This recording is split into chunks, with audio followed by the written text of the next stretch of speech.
పలమనేరులో deputy CM Pawan Kalyan పర్యటిస్తున్నారు. కుంకి ఏనుగుల శిక్షణ శిబిరాన్ని సందర్శించిన పవన్ కళ్యాణ్ ఆపరేషన్ ఎలిఫెంట్ ప్రాజెక్టును ప్రారంభించారు. లైవ్ ద్వారా చూద్దాం. తర్వాత మన చివరిగా దేవా, ఇది కర్ణాటక నుండి వచ్చిన గజరాజు. క్యాంపులో ఎక్కువగా స్వేచ్ఛగా ఇండిపెండెంట్ గా ఉండాలనే కోరిక దీనిలో ఎక్కువ కనిపిస్తుంది. తర్వాత మన మంత్రివారి కోసం ఏనుగులు కొన్ని విన్యాసాలు చేయాలనుకుంటున్నాయి సార్. దాన్ని వీక్షించాలని కోరుకుంటున్నాం సార్.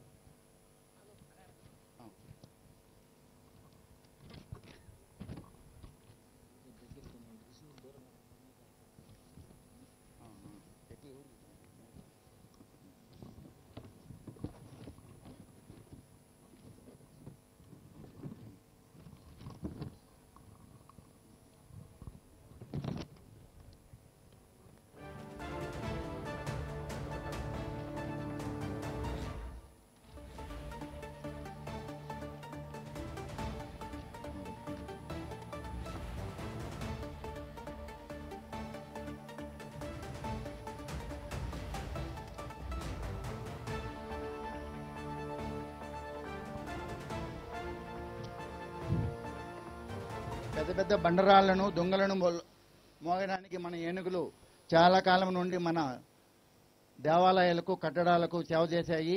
మా పూర్వీకులు చేసినట్టు మేము కూడా దొంగలు మోసి చూపించగలమని మన మంత్రివర్యులకు అది చూపిస్తున్నాయి. ప్రతి ఏనుగు కూడా దీనికన్నా బలమైన వస్తువులను మోయగలదు.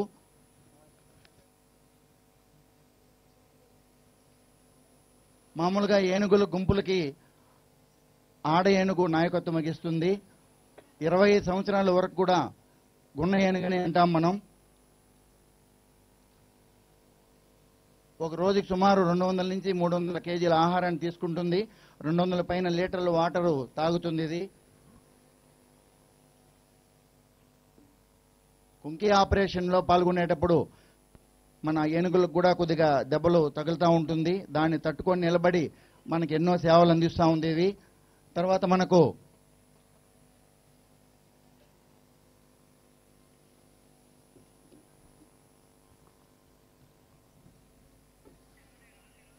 భూమిపై నివసించే అతిపెద్ద చీరదాలలో మనకు ఏనుగు ఒకటి.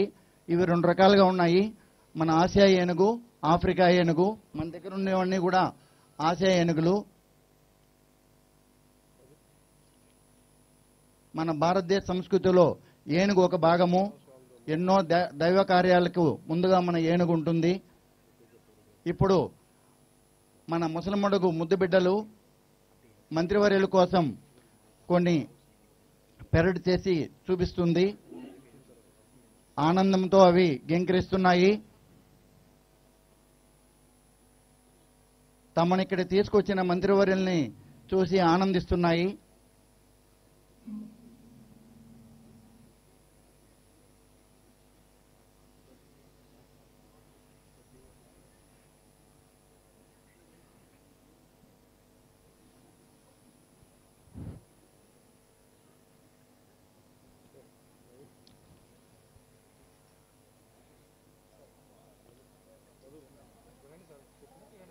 ఈ కృష్ణ అభిమన్యు చాలా యాక్టివ్గా ఉండే ఏనుగులు. చిన్న వయసు ఉండే ఏనుగులు మన క్యాంపులో.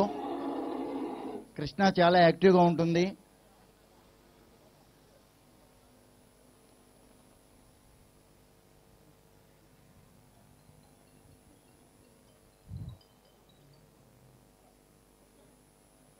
చాలా విన్యాసాలు వీటికి వచ్చు.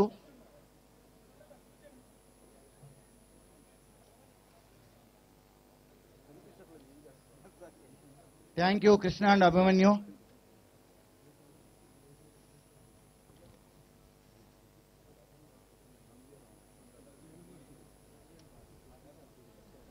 ఇప్పుడు అడవిలో మన కుంకి ఏనుగులు వెళ్ళి మదపు ఏనుగుల్ని ఎలా పట్టుకుంటుందో మనకు ఒక మోడల్ చూపిస్తారు. అందులో మన క్యాంపులో ఉండే వినాయక అనే ఏనుగు మదపు ఏనుగును ముందు నుండి లాగుతూ ఉంటుంది. వెనక మన ఆంధ్రప్రదేశ్ పట్టపేనుగు జయంతు వెనక నుండి ఆ మదపు ఏనుగును తోస్తూ ఉంటుంది.